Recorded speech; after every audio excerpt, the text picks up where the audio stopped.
Bien, pues buenas tardes, compañeros.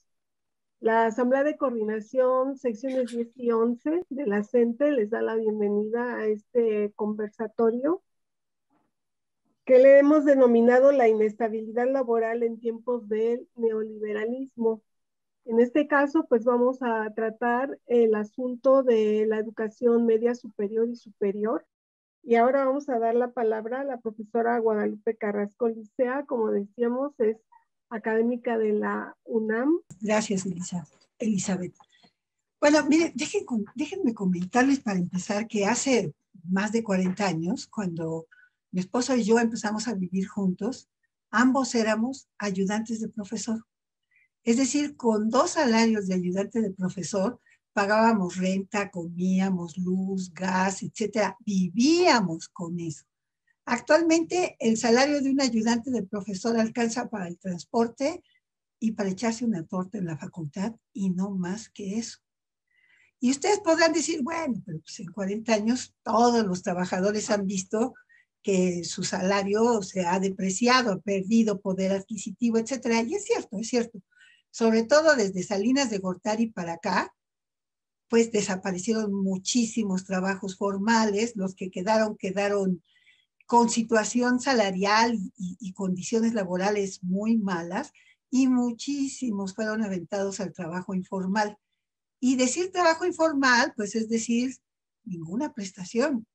No hay vacaciones pagadas, no hay aguinaldos, no hay pensiones de jubilación, no hay incapacidades por enfermedad, nada de nada. Sin embargo, en la UNAM no a todos los profesores les fue igual, no a todos nos fue igual. Todavía a finales de los 80s, recuerdo que hubo un movimiento de profesores, bueno, no llegó movimiento, digamos protesta de profesores por por el bajo nivel de sus salarios. Y recuerdo que los maestros de ciencias tomamos la planta baja de la rectoría. Entonces, bueno, llegamos ahí, hicimos una conferencia de prensa, luego hubo mesas de discusión, luego sacamos nuestras bolsas de dormir y pernoctamos en rectoría. Y al día siguiente en la mañana se hicieron brigadas, unas brigadas muy chistosas que hicimos a los semáforos cercanos a Ciudad Universitaria. Y en cada semáforo nos pusimos a limpiar parabrisas. Pero lo que les quiero mostrar es que éramos todos los profesores, desde los de asignatura hasta los que tenían tiempo completo, desde los más jóvenes hasta los más viejos, desde los que tenían licenciatura hasta los que tenían doctorado. Ahí estábamos todos. Y el punto es que peleábamos un aumento salarial que nos beneficiaba a todos. Es decir, era un 8, un 10, un 12, un 15% que todavía se lograba ganar en ese entonces, que era parejo para todos los profesores. Bueno, por ahí del 92 esta situación cambió drásticamente, 91, 92 yo creo, cambió drásticamente cuando la UNAM implementó el sistema de estímulos. Además del SNI, el Sistema Nacional de Investigadores que tiene el CONACYT y que se había hecho desde antes, desde mediados de los 80s, al que cotizaban entonces pocos los investigadores fundamentalmente. Adentro de la universidad se creó un sistema de estímulos solo para los tiempos completos, el PRIDE, que se llama Primas al Desempeño del Personal Académico de Tiempo Completo. El PRIDE tiene 4 niveles, A, B, C y D, y en el nivel A al profesor se le da 45% adicional a su salario, digamos 45% de su salario como prima, como estímulo, en el nivel B 65%, en el nivel C 85% y en el nivel D 105%. Eso duplica, más que duplica tu salario, estar en ese nivel de estímulos. Y entonces, bueno, al mismo tiempo que estancaron los aumentos salariales de manera brutal, dejándolos en 3.5, 3%, etcétera, con el argumento de que ya nada más era para cubrir supuestamente la inflación que se había dado en cada año.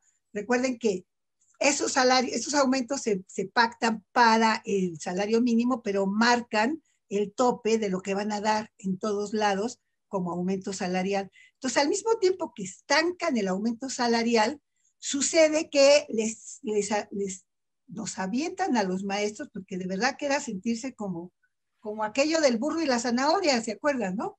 O sea, uno ahí va persiguiendo y persiguiendo el nivel de estímulos que ahora quieres alcanzar. Bueno, los profes de tiempo completo, entonces yo no lo era. Y había una serie de requisitos, puntos, puntos, puntos. Entonces, cada maestro su salario, cada maestro sus puntitos. A la hora que había que reportar para el PRIDE, había ahí, bueno, si tú habías, qué grado académico tenías, cuántos artículos habías publicado, etcétera, cada cosa te daba puntaje. Y lo que menos valía en el primer sistema de PRIDE, en el primer sistema de puntuación del PRIDE, lo que menos valía era la docencia. Tenía el mismo peso 10 semestres de dar clases que dirigir una tesis de doctorado. La docencia depreciada. No te daba puntitos ser buen maestro, no te daba puntitos dedicarte a dar clases, etcétera. Y bueno, eso provocó una enorme división dentro de la universidad que se ha ido agudizando y agudizando y agudizando. Años después abrieron un sistema de estímulos también para los de asignatura, pero bueno, la verdad es que es ridículo comparado con lo que ganan los profesores de tiempo completo. En realidad, eso ha provocado una división salvajísima, en donde en los extremos tenemos profesores e investigadores que están en el más alto nivel de plaza, están en el más alto nivel de estímulos y tienen una buena antigüedad, y que ganan entre 100 y 150 mil pesos mensuales dentro de la UNAM, más el SNI afuera, ¿no? Los que están en este sistema. Y en el otro extremo tenemos un montón de profesores y ayudantes que andan recibiendo del orden de 2,000 pesos mensuales. Así de salvaje la desigualdad. El promedio de lo que gana, bueno, se calcula que alrededor del 70% de las horas clase que se dan en la universidad las imparten los profesores de asignatura. 70%. Y sin embargo, el promedio del ingreso de los profesores de asignatura anda rondando entre los 5,000 y los 6,000 pesos mensuales. Hay profesores de asignatura con 20, 25 años de antigüedad o más que han firmado contrato cada semestre toda su vida. Se han echado 50 contratos o más cada semestre, cada semestre, cada semestre. La situación es mucho más grave entre los profesores de asignatura de las facultades, porque ahí en general hay un tope de horas, o sea, no te contratan por más de un cierto tope de horas establecido, que oscila entre los 14, 15 horas semana-mes, o sea, 15 horas a la semana. En ciencias, por ejemplo, es de 10 horas a la semana este tope, y que impone que tú no puedes acceder a más ingreso dentro de la UNAM. En el bachillerato la situación es diferente, porque ese tope no existe. Entonces hay profesores de asignatura con 30 horas. Es una friega, porque son 30 horas pizarrón, o sea, 30 horas pizarrón a la semana. Muchísimo tiempo de trabajo, sin considerar pues todo lo que es preparación, calificación, y ya saben, todos ustedes son expertos en ese tema, ¿no? Pero como sea, después de las 15 horas se paga una compensación docente por cada hora, y entonces, bueno, un profe que tiene hasta 30 horas pizarrón, tiene un salario con el que más o menos puede vivir, pero un profesor de asignatura de facultad no tiene esa situación. Entonces, ¿qué sucede? Tienes un estudiante, por ejemplo, en un extremo, un estudiante recién egresado, que incluso puede tener maestría o doctorado, que quiere hacer carrera académica y que en ese momento no hay concursos, entonces entra a dar clases, ¿no? Entra a dar clases y esperando una oportunidad para concursar por una plaza. Pero este chavo no puede vivir con lo que gana dando clases en la facultad. Entonces, además de eso, pues tiene que empezar a dar clases en otras universidades. Tiene que empezar a dar clases en otros lados. Entonces, trabajan aquí, dan unas clases, se van acá, dan otras clases. Luego viene un concurso y dice, a ver, ¿qué has publicado en el último año? ¿Y qué creen que han publicado? Pues nada, si andan de profesores taxi, ¿no? Ves para acá, o camión, vas para allá, etcétera, etcétera. Entonces, eso se va alejando la posibilidad de que accedas a una plaza de tiempo completo. Entonces, hay 70% de los cursos impartidos por ellos, el número de horas está limitado en las facultades, a la inestabilidad. La inestabilidad es brutal. El profesor de asignatura no tiene ningún derecho. Al siguiente semestre puede no darte nada y no te están corriendo, nada más no te están recontratando porque se te acabó el contrato y ya, ¿no? Entonces, cada semestre estás ahí cruzando los dedos a ver si la comisión de asignación de cursos, donde no hay ningún profesor de asignatura, decide darte algún grupo. Si te mantienen tus horas, si te las bajan, si tienes acceso a un aumento, no sabes qué va a pasar. No tienes ninguna garantía de nada. Y encima de todo, sucede que hay un fuerte rezago en los pagos. Yo decía hace poco en una de las reuniones de la UNAM, es increíble que una universidad como la nuestra, con el desarrollo tecnológico que hay en multitud de institutos y dependencias de la UNAM, con la cantidad de conocimiento acumulado que hay en la cantidad de profesionales que trabajan en la UNAM, no haya desarrollado un sistema de pagos electrónico eficiente y ágil. Según el contrato colectivo, a los profesores de nuevo ingreso se les debe pagar en a lo más 2 quincenas. Eso nunca pasa. Se tardan 3, 4, 5 o más. Pero además sucede lo siguiente. Tú eres un maestro. Este semestre tuviste clase, el siguiente semestre no te dieron materias y pues dejaste de cobrar. Para el tercer semestre volviste a tener clase, se tardan tanto en pagar que nunca te pagan mensualmente y al final te dan un pago único por todo el semestre y cuando recibes tu pago único resulta que tienes a sueldos, o sea, descuentos. Entonces dices, ¿cómo? ¿Pero por qué a sueldos? Pues porque tu cheque siguió saliendo, así como se tardan 3, 4 quincenas en que salga por primera vez, cuando tú ya no estás dando clases, ellos lo siguen sacando 3, 4 quincenas y tú le dices, oye, pero yo no lo cobré. Ah, pero la UNAM lo emitió, entonces te lo descuenta. Entonces vamos a arreglar esto y otras 2 quincenas hasta que se regulariza la situación de ese asueldo y te lo regresa. Bueno, esto se agudizó así, pero terriblemente en la pandemia. Y eso fue lo que dio origen al movimiento que se está viviendo ahorita. Además, déjenme decirles antes de pasar esta última parte del movimiento actual, que otro problema es que la posibilidad de acceder a plazas está regulada porque hay muy poquitas plazas de tiempo completo. Es decir, la UNAM quiere conservar esa proporción de 70% de las horas clase que las sigan dando los de asignatura y solo el resto las de tiempo completo.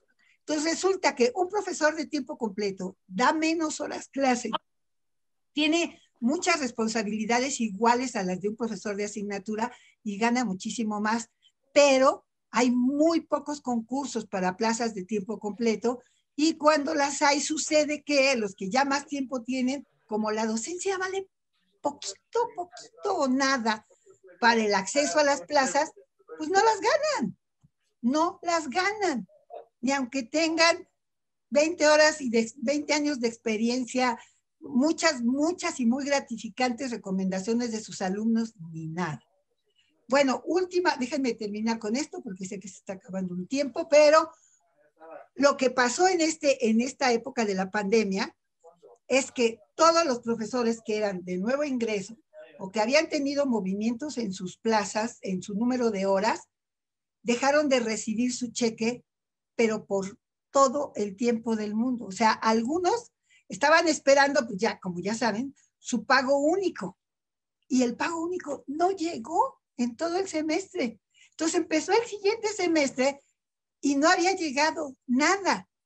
Y eso fue lo que generó este movimiento en el que empezamos ahora. Más de 100 profesores de la Facultad de Ciencias no habían recibido sus pagos o habían recibido pagos ridículos durante la pandemia. En una situación tan crítica para todo el país, en una situación de tan pocos recursos económicos para muchas familias, La UNAM simplemente dejó de pagar. Y argumentó, bueno, pues es que los procedimientos son así, y así, y asado, y ahora no se pudieron hacer así, y así, y asado. Tú dices, a ver, espérate, ¿en qué cabeza cabe? Estamos en una situación crítica. Tú tienes que poner medidas extraordinarias. A mí, ¿qué me importa? ¿Cómo es el procedimiento usual? A mí, págame, punto, ¿no? Narraba un estudiante del CCH Sur en una asamblea recientemente que en su familia sucedió que, bueno, pues su padre era el sostén económico fundamental, pero su hermana acababa de entrar como ayudante de profesor en una facultad. El padre enfermó de COVID y la hermana se dirigió a las autoridades para decir, páguenme por favor, ¿no? Bueno, la hermana recibió su pago un mes después de que murió su padre y con descuentos. Le pagaron 1,800 pesos, ¿no? Bueno, pues claro que hay indignación, pues claro que empezaron los paros, pues claro que empezaron las movilizaciones, aunque estemos en pandemia, pues claro que empezó todo lo que empezó y por eso estamos en esta situación. Sobre el papel de los sindicatos, lamentablemente los profesores universitarios, al menos en la UNAM, no son, o sea, no tienen esa característica de sentirse parte de un mismo cuerpo de lucha, como la gente. O sea, la gente con toda su historia de lucha, con todo lo que han aprendido, con todo lo que han hecho en la práctica por transformar muchas cosas en la educación, ha construido algo sólido, algo donde la gente se siente parte de. Entre los profesores universitarios eso nunca ha tenido la misma fuerza. Desde que fue la huelga por el SPA-UNAM, fue la primera huelga que a mí como estudiante me tocó dentro de la UNAM, bueno, pues antes de que, digamos, que se llegara a levantamiento, ya se había negociado que todos los asuntos que tienen que no iban a quedar en manos del sindicato. Es decir, pues es lo que hace un sindicato, ¿no? Y en el caso del SPA-UNAM quedó fuera de eso. Después, bueno, 5 años después, el SPA-UNAM tendía a debilitarse y debilitarse cada vez más. Unos años después se propuso la fusión del SPA-UNAM y el UNAM, que era el de personal académico y el de trabajadores, en el ESTUNAM en 1977. En 1977 fue la huelga de conformación del ESTUNAM, en donde, no sé si se acuerdan, pero entró la policía, detuvo a los dirigentes, etcétera, y después de un chorro de cosas que en realidad, en donde en realidad, tanto en la de SPA-UNAM como la de STUNAM, el sector que jugó un papel fundamental fueron los estudiantes. La verdad es que los estudiantes son la fuerza que le da vida a las luchas universitarias, al menos en la UNAM. Entonces, bueno, después de eso, se formó el STUNAM, quedó conformado y se dio el asunto de la titularidad, ¿no? Del recuento por la titularidad. Había, además del STUNAM, una serie de asociaciones de personal académico dispersas y cada una formada a veces localmente en una escuela, etcétera, se juntaron y formaron el APA-UNAM, Asociación de Asociaciones del Personal Académico. Y entonces registrado como sindicato, se dio el recuento y perdió el STUNAM. Quien tiene la titularidad del contrato colectivo de los académicos en la UNAM es el APA-UNAM, que es un sindicato blanco, bueno, mi sindicato creo que es, completamente patronal, que nunca jamás ha organizado ninguna lucha de ningún tipo y que lo único que sí hace es como la administración, el regenteo, el manejo de las prestaciones. Es bueno el APA-UNAM para conseguirte lentes a los que tienes derecho, que tú podrías ir a personal y pedirlos directamente, pero si vas a través de APA-UNAM, pues te los dan más rápido y cosas de ese estilo. Es lo único que hace APA-UNAM. En el terreno de la lucha de los académicos, creo que los sindicatos en la UNAM no son un referente. Hay un chorro de profesores que están en APA-UNAM solo porque hacen trámites fáciles y luego da clases de inglés baratas y cosas por el estilo, y no más que eso. Hay un chorro de profesores que nos quedamos en el STUNAM porque fuimos parte de la huelga que le dio origen y peleamos con ellos, etcétera, pero que no vemos posibilidades de que el STUNAM ahí juegue un papel para defender a los académicos, y está este incipiente cita UNAM. Por último, sobre las perspectivas. Esta es una pregunta interesante y es una pregunta difícil. No está claro qué va a pasar con este movimiento, porque pasa esto: la Facultad de Ciencias tiene 4 semanas en paro y es la única desde que levantó esta bronca y que no se ha movido de mantenerse en la lucha. Ha ido modificando el plan, el pliego petitorio para tratar de agrupar a otros, ha ido tratando de desarrollar estas reuniones universitarias para incorporar otras facultades, pero salvo ciencias, que se ha mantenido constante durante estas 4 semanas, todas las demás escuelas como que estallan un paro, lo dejan, van a otro, lo dejan, de repente declaran paro indefinido y de repente tiene muy poca realidad, pues porque estamos en clases en línea. Entonces, ya uno no sabe qué tantos maestros realmente están dando clases y qué tantos no, y después de, por ejemplo, 4 semanas, pues puede haber grupos enteros de estudiantes que estén de acuerdo en tomarlos, ¿no? Entonces, es poco medible, ¿me entienden? Poco medible, qué tanto se ha agrupado, cómo va la correlación de fuerzas, si esto va para arriba o aunque sea lentamente va creciendo, o sea, digamos así como, pues como las gráficas estas del COVID, medio bajas, medio subes, pero tendencia hacia arriba no se ve, no se sabe. Esta situación de estar en línea, de no tener, de no estar en las instalaciones, de no ver a la cara a todos los que están en esto, hace muy difícil este movimiento. Entonces, ¿cuál es la perspectiva? Yo no me atrevería a decir en este momento cuál es. Lo que puedo decir es que desde distintas facultades se está tratando de empujar para conformar un movimiento único. No es fácil. Los profesores solos no pueden impulsar los paros, requieren de los estudiantes, y los estudiantes, pues a veces no tienen tan claro hasta dónde van a llegar sus profes, ¿me entienden? Hasta dónde esos maestros se van a sostener. Digamos que el hecho de que jueguen un papel de apoyo a otra lucha, pues los hace dudar a veces de hasta dónde va a llegar. Entonces, es muy difícil esa pregunta. Mi respuesta es no sé.